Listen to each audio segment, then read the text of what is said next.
साथ केंद्रीय मंत्री गिरिराज सिंह ने बड़ी मांग कर दी है। उन्होंने सीएम नीतीश कुमार को भारत रत्न देने की मांग की। गिरिराज सिंह ने कहा कि बिहार के विकास में नीतीश का योगदान बड़ा है। उन्होंने बिहार को बर्बादी से बचाया और इसके अलावा उन्होंने नवीन पटनायक को भी भारत रत्न देने की मांग की। नवीन पटनायक ओडिशा के पूर्व मुख्यमंत्री हैं। नीतीश कुमार इतने दिनों तक मुख्यमंत्री रहे। आज के बच्चे जो 30 साल के हो गए हैं, उन्होंने नहीं देखा लालू जी का जंगल राज, कुव्यवस्था, सड़कें, अस्पताल, स्कूल जर्जर स्थिति थी। आज उसको एक ऊंचाई पर ले जाने का काम किया है। और उड़ीसा में नवीन पटनायक ने भी वर्षों तक सेवा की। ऐसे व्यक्ति को देश में पुरस्कृत करने की जरूरत है, चाहे जिस भी पद से स्वीकार किया जाए। भारत रत्न जैसे चीजों से नवाजा जाए। नीतीश कुमार को भारत रत्न देने की गिरिराज सिंह की मांग का जेडीयू और बीजेपी के कई दूसरे नेताओं ने भी समर्थन किया है और कहा है कि नीतीश कुमार ने जिस जंगल राज और कुव्यवस्था से बिहार को निकालकर यहां तक लाया है, उसके लिए नीतीश कुमार को भारत रत्न मिलना ही चाहिए। आज केंद्रीय गृह मंत्री गिरिराज सिंह जी ने बिहार के लोकप्रिय मुख्यमंत्री नीतीश कुमार जी को भारत रत्न से विभूषित करने की मांग रखी। निसंदेह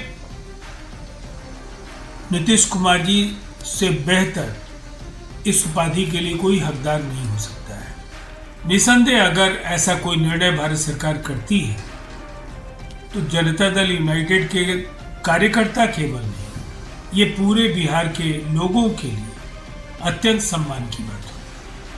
माननीय मुख्यमंत्री श्री नीतीश कुमार जी उसके पात्र हैं, चूंकि बिहार में जंगल राज को खात्मा करके पुनः सुशासन की सरकार को स्थापित किया है, विकास का एक इतिहास लिखने का काम किया है। इसलिए बिहार के माननीय मुख्यमंत्री श्री नीतीश कुमार जी को भारत रत्न देना चाहिए। और दिल्ली से बड़ी खबर, जहां दिल्ली में एनडीए की बैठक खत्म हो चुकी है। जेपी नड्डा के आवास पर यह बैठक हो रही थी और इस बैठक में एनडीए के कई नेता शामिल थे। मध्य प्रदेश के खजुराहो में एक बड़ा कार्यक्रम हो रहा है और कार्यक्रम में आपको बताते चलें कि प्रधानमंत्री नरेंद्र मोदी और एमपी के सीएम मोहन यादव भी शामिल हुए हैं। और इस दौरान पीएम नरेंद्र मोदी ने आज खजुराहो में देश की पहली केन बेतवा नदी जोड़ो परियोजना का शिलान्यास किया है। उन्होंने यूपी एमपी को बड़ी सौगात दी है। और एक और बड़ी खबर आपको बताते चले, अजरबैजान से रूस जा रहा विमान कजाकिस्तान में क्रैश हो गया। विमान में 6 क्रू मेंबर के साथ 72 लोग सवार थे। इस घटना में 66 लोगों की मौत हो गई है। किशनगंज से भी एक खबर देखिए, सदर अस्पताल में जमकर मारपीट और युवक पर दोबारा जानलेवा हमला हुआ है। अस्पताल के बाहर चाकू से हमला किया गया सुरक्षा गार्ड ने। हालांकि इसके बाद लाठीचार्ज किया। अस्पताल में अफरा तफरी जैसा माहौल बना रहा। हालांकि मारपीट की वजह फिलहाल साफ नहीं हो पाई। कोई दुश्मनी कुछ भी नहीं, ना हमको जानता है ना हम जानते उस लोग को। हम सामान लेने गए तो वो लोग आके डायरेक्ट मेरे ऊपर हाथ उठा दिया, मारा उड़ा। रायगढ़ भी था वो लोग के पास, गन भी था, सब कुछ। ऐसे जानलेवा हमला क्यों किया गया फिर? नहीं पता हमको, हम जाके सामान ले गए। हाँ, तो अपने आप जाके मार दिया। जानते हो कौन है? देखेंगे तो पहचान लेंगे। एक का नाम आकाश यादव। बिहार में नेता प्रतिपक्ष तेजस्वी यादव ने कहा कि नीतीश कुमार को पूरी तरह से बीजेपी चला रही है। नीतीश कुमार बीजेपी के कब्जे में है। सीएमओ का नियंत्रण बीजेपी नेताओं के पास है, जिस पर एनडीए के नेताओं ने एक सुर में पलटवार शुरू कर दिया और लालू राबड़ी शासनकाल का हवाला देकर अपने गिरेबा में झांकने की नसीहत दे दी। साथ ही बीजेपी नेताओं ने तेजस्वी यादव की भाषा पर भी सवाल उठाए और कहा कि तेजस्वी तो खुद अपने पिता को हाईजैक कर पार्टी पर कब्जा कर चुके हैं। वहीं डिप्टी सीएम विजय सिन्हा ने यहां तक कह दिया कि लालू प्रसाद को बिहार की बर्बादी का सबसे बड़ा नायक कहा जाना चाहिए। उसकी भाषा, नेता प्रतिपक्ष का एजेंडा और भाषा पर हम लोग वक्तव्य नहीं देते हैं। जो बिहार को बर्बाद किया, जो बिहार को जंगल राज का स्वरूप में गुंडा राज में तब्दील किया और बिहार के अंदर एक फ्रॉडिज्म का राजनीति का शुरुआत किया है, श्रीमान लालू प्रसाद यादव बिहार के बर्बादी का सबसे बड़े नायक है। देखिए, तेजस्वी यादव भाषा संयम, वाणी संयम खो चुके हैं और जिस तरह की भाषा वो बोल रहे हैं, ये बहुत दुर्भाग्यपूर्ण है कि वो मुख्यमंत्री जी के लिए ये कहना कि हाईजेक हो गया है। राजद तो पूरी पार्टी हाईजेक रहती है, पिता पुत्र की ही पार्टी है। अब तो लालू जी को वो हाईजेक कर लिए हैं। आरोप तो लगाने का काम करते रहते हैं, जिनको कानून का, जिनको संविधान का, जिनको नियम की जानकारी बहुत नहीं होती है, इसी तरह का अनर्गल आरोप लगा करके अपना टीआरपी बढ़ाना। मंत्री जी, लेकिन दलील ये दी जा रही है कि बाबा साहब अम्बेडकर जी को लेकर जो बयान दिया गया था अमित शाह जी, उस बयान को लेकर नीतीश जी नाराज चल रहे हैं। नहीं, नाराजगी अब खुशी कैसे पता चल रहा है? उनको कैसे पता चला कि नाराज है नीतीश कुमार जी? नीतीश कुमार जी जो भी काम करते हैं नियम से करते हैं, कानून के हिसाब से करते हैं। राज्य की जनता के साथ जो कमिटमेंट है उनका, उसको पूरा करते। इसके पहले तेजस्वी यादव के आरोपों पर जेडीयू के मुख्य प्रवक्ता नीरज कुमार ने कड़ी प्रतिक्रिया दी। उन्होंने लालू राबड़ी शासनकाल का कच्चा चिट्ठा खोल दिया है। नीरज कुमार ने तेजस्वी को आईना दिखाया है। पॉलिटिकल है, उनके माता पिता के शासनकाल में होता था, जब वित्त विभाग उनके मामा चलाते थे और गृह विभाग शहाबुद्दीन के हाथ में होता था। माननीय तेजस्वी यादव जी, राजनैतिक रूप से कौन किसको हैक करता है, इसके तो आपके माँ पिता का शासनकाल साक्षात उदाहरण है। वित्त विभाग कौन चलाता था? अघोषित रूप से आपके मामा मान्यवर साधु यादव जी, मान्यवर सुभाष यादव जी। फर्नीचर तक सुरक्षित नहीं रहता था, आपकी पार्टी है। और माननीय नीतीश कुमार जी का शासन का इकबाल ऐसा है कि हम जब पॉलिटिकल सिजेरियन इंजेक्शन देते हैं ना, वो दर्द असहाय करता है और पीड़ा भी असहाय निकलती है। तो तेजस्वी यादव के बयान पर सियासत थमने का नाम ही नहीं ले रही है। एनडीए के नेता जहां तेजस्वी यादव और लालू राबड़ी शासनकाल की पोल खोलने में लगे हैं, तो आरजेडी और कांग्रेस के नेता तेजस्वी के इसी बयान के साथ मजबूती से खड़े दिख रहे हैं। देखिए, बिहार के नेता प्रतिपक्ष की कमान 4 लोगों के हाथ में है। पशुपालन चोर उनका पहला मालिक है, अपहरण उद्योग चलाने वाले उद्योगपति उनके दूसरे मालिक हैं, डकैती करने वाले डाकू उनके तीसरे मालिक हैं और सड़क पर मोटरसाइकिल छीनने वाले लुटेरे उनके चौथे मालिक हैं। ये है बिहार का नेता प्रतिपक्ष। देखिए, ये तो बहुत सच है कि नीतीश कुमार जी के हाथ से कंट्रोल जा चुका है। वो पहले वाले नीतीश कुमार जी नहीं कि खुद डिसीजन लेते थे, खुद मॉनिटरिंग करते थे। हर बात के लिए उनको कोई आदमी चाहिए, और जो आसपास के लोग हैं जो मंत्रा के रूप में काम कर रहे हैं, वो लोग अपने हिसाब से मुख्यमंत्री जी को चीजें बता रहे हैं। मतलब कहीं ना कहीं भारतीय जनता पार्टी का नियम और कंट्रोल लागू हो रहा है। बीजेपी ही पूरा सीएमओ को चला रही है। ये बात नेता विरोधी दल श्री तेजस्वी यादव जी ने कल स्पष्ट रूप से कहा कि अब तो पूरा कंट्रोल बीजेपी का है। सरकार जेडीयू के तो 2-4 लोग पूरी तरह से बीजेपी में ही जेडीयू को विलय करने में लगे हुए हैं। गोपालगंज पुलिस ने सरकारी आम गैर मजरूआ जमीन से अतिक्रमण को कड़ी सुरक्षा के बीच हटवा दिया। आपको बता दें कि मांझा थाना क्षेत्र के चवही खास गांव से जेसीबी की मदद से अतिक्रमण को हटवाया गया। मजिस्ट्रेट के साथ में पहुंची पुलिस ने पहले माइकिंग की और इसके बाद अतिक्रमणकारियों से अतिक्रमण हटाने के लिए अपील की। इसके बाद 2-2 जेसीबी लगा करके अतिक्रमण को हटवा दिया। पटना जू में सुबह से ही क्रिसमस मनाने के लिए लोग पहुंच रहे हैं। बच्चों के लिए पटना जू की तरफ से सेंटा क्लॉज भी है जो बच्चों को चॉकलेट दे रहे हैं।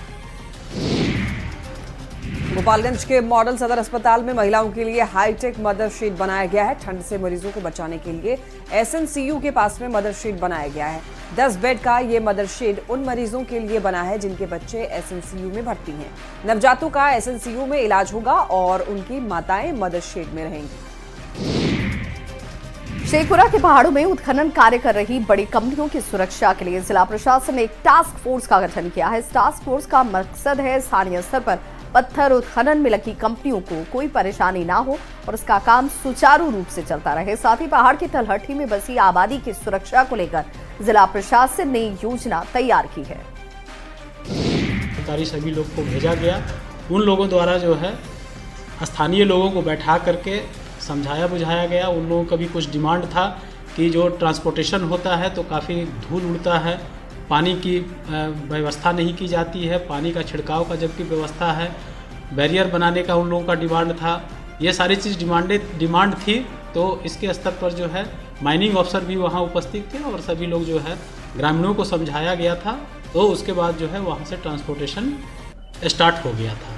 तो इस तरह के कुछ छोटी मोटी समस्याएं होते रहती हैं जिसको कि प्रशासनिक स्तर पर पहल करके उसको समाधान करने का कोशिश किया जाता है। कि जितना उनको आवंटन हुआ है उतने एरिया में वो नहीं कर पा रहे हैं, तो वहाँ के जो भी लोग हैं उनको स्थापित करने के लिए हम लोगों ने टीम भी बनाया है और उनसे बातचीत भी हो गई है। तो जो कंपनी है वो कंपनी जो है उनको जो भी मुआवजा होगा, जो प्रावधान है सरकार की तरफ से, तो उनको मुआवजा दे करके विस्थापित करने का भी किया जा रहा है। रघुवर दास ने इस्तीफा देने के बाद में पूरे परिवार के साथ रजरप्पा मंदिर में पहुंचे और वहां पर पूजा अर्चना की। तो ओडिशा के राज्यपाल के पद से इस्तीफा देने के बाद रघुवर दास ने ओडिशा के जगन्नाथ मंदिर भी जाकर पूजा अर्चना की, भगवान जगन्नाथ के दर्शन किए। इस दौरान आगे की रणनीति को लेकर रघुवर दास ने कहा कि मेरी भूमिका पार्टी तय करेगी। महाप्रभु जगन्नाथ जी के इस पवित्र धरती उड़ीसा का 14 महीना करीब हमें सेवा करने का मौका मिला और उड़ीसा और इसके लोगों के प्रति जो सुखद अनुभव था, जो गहराई से सम्मान था, वो मेरे यादगार क्षण रहेंगे। जब 100 वर्ष शताब्दी वर्ष उड़ीसा के लोग मनाएंगे तो एक विकसित उड़ीसा,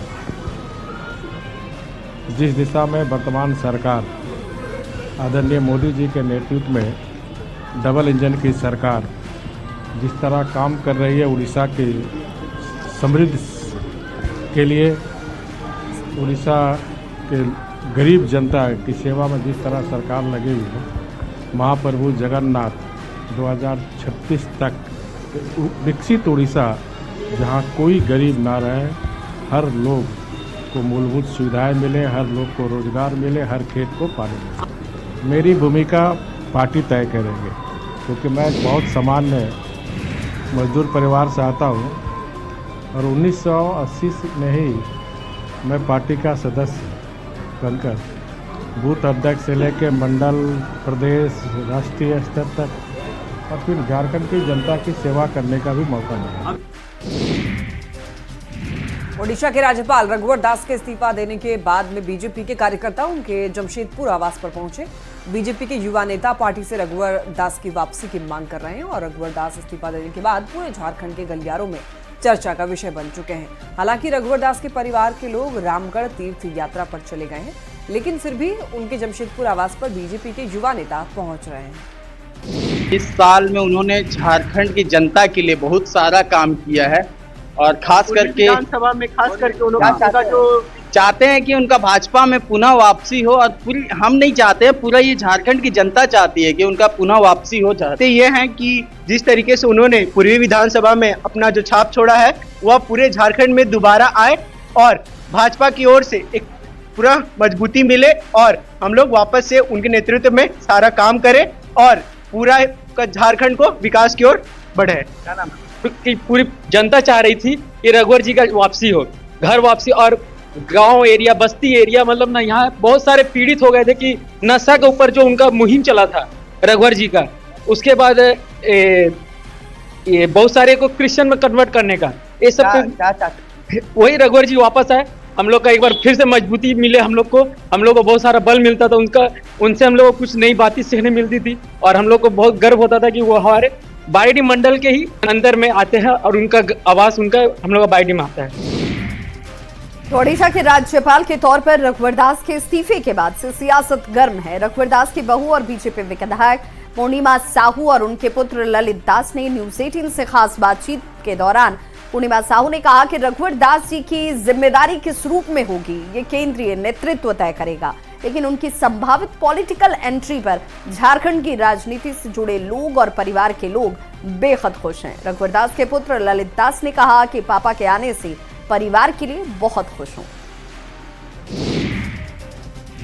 अटल बिहारी वाजपेयी की 100वीं जयंती पर झारखंड में भी उन्हें याद किया गया। बीजेपी नेताओं ने विधानसभा परिसर में आदमकद प्रतिमा पर श्रद्धा सुमन अर्पित करके उन्हें याद किया।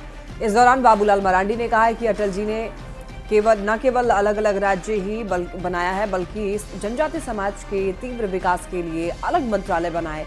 उन्होंने विकसित और स्वाभिमानी भारत का सपना देखा, इसके लिए सुशासन पर बल दिया, जिसका सीधा संबंध अंतिम व्यक्ति तक विकास की पहुंच है। और झारखंड के हम सब लोग तो ऋणी हैं, और मैं तो कहता हूं कि उनके साथ मंत्रिमंडल में भी रहे हैं, सरकार जब नहीं थी तो संगठन में भी हम सब लोग रहे, काम किए थे, और राज्य बना तो राज्य के मुख्यमंत्री भी बने, तो अनेक अनुभव उनके साथ रहे, स्मृतियां है। तो लंबे विषय है, अलग अलग समय की, अलग अलग घटनाओं की, लेकिन मैं एक ही कह सकता हूं कि भाई अटल जी जीवन पर्यंत जिसको कहते हैं ना, वो देश के लिए जिया और देश के लिए। वो दिन भुला नहीं है जब कई ऐसे वाक्य हैं, लेकिन उन्होंने पोखरण में जो परमाणु परीक्षण किया, अमेरिका के दबाव के बावजूद उन्होंने किया, तो नाम ही अटल था, तो अपने निर्णय पर हमेशा अटल रहते थे। तो ऐसे अटल बिहारी वाजपेयी जी को सत नमन करते हैं, श्रद्धा सुमन करते हैं। झारखंड के राज्यपाल संतोष कुमार गंगवार ने अटल बिहारी वाजपेयी जी की जयंती पर श्रद्धा सुमन अर्पित किए। राज्यपाल ने राजभवन के दरबार हॉल में उनके चित्र पर माल्यार्पण कर श्रद्धांजलि दी। राज्यपाल ने कहा कि अटल जी का जीवन राष्ट्रीय एकता, लोकतांत्रिक मूल्यों और विकास के प्रति समर्पण का प्रतीक है। उन्होंने अपने विचारों और कार्यों से भारतीय राजनीति को एक नई दिशा दी है। अटल जी के आदर्श सदैव सभी के लिए प्रेरणा के स्रोत हैं। सीएम हेमंत सोरेन ने शहीद निर्मल महतो की जयंती के मौके पर जेल मोड़ पर उनकी प्रतिमा पर माल्यार्पण किया और पुष्पांजलि दी। इस मौके पर उन्होंने कहा कि यह गर्व की बात है कि हमारे इस झारखंड की धरती पर ऐसे महापुरुषों का जन्म हुआ है। हम लोग भी उनके विचारों को लेकर इस राज्य की जनता के लिए तात्पर्य और हमेशा से खड़े हैं। इस झारखंड के धरती पर ऐसे महापुरुषों का जन्म हुआ। आज इनके आदर्शों को हम साथ करते हुए राज्य की जनता के बीच रहते हैं, और आज झारखंडी अस्मिता, झारखंड के मूलवासी आदिवासियों की भावना के साथ हमारे इन अग्रणी नेताओं ने राज्य की जनता को एकत्रित कर रखा, और हम लोग भी उनके विचारों के साथ इस राज्य की जनता के साथ तत्पर और हमेशा खड़े रहे। सीएम नीतीश कुमार 26 दिसंबर को प्रगति यात्रा के तहत शिवहर पहुंचेंगे। पिपराही प्रखंड मुख्यालय और मसौढ़ा पंचायत में वो करोड़ों रुपए की योजनाओं की सौगात लोगों को देंगे। कार्यक्रम की तैयारी को लेकर सभी विभाग के अधिकारी जुटे हुए हैं। इस यात्रा में मुख्यमंत्री जी के साथ सभी वरीय माननीयगण तथा सभी विभागों के अपर मुख्य सचिव वगैरह रहेंगे, और शिवहर की सभी ज़रूरतों पर और जो अभी तक यहाँ काम हो रहा है और अन्य आवश्यक निर्देश आगे बढ़ने के लिए सभी महानुभावों द्वारा दिए जाएंगे। कितना की योजना? कुल 2। और इसी के साथ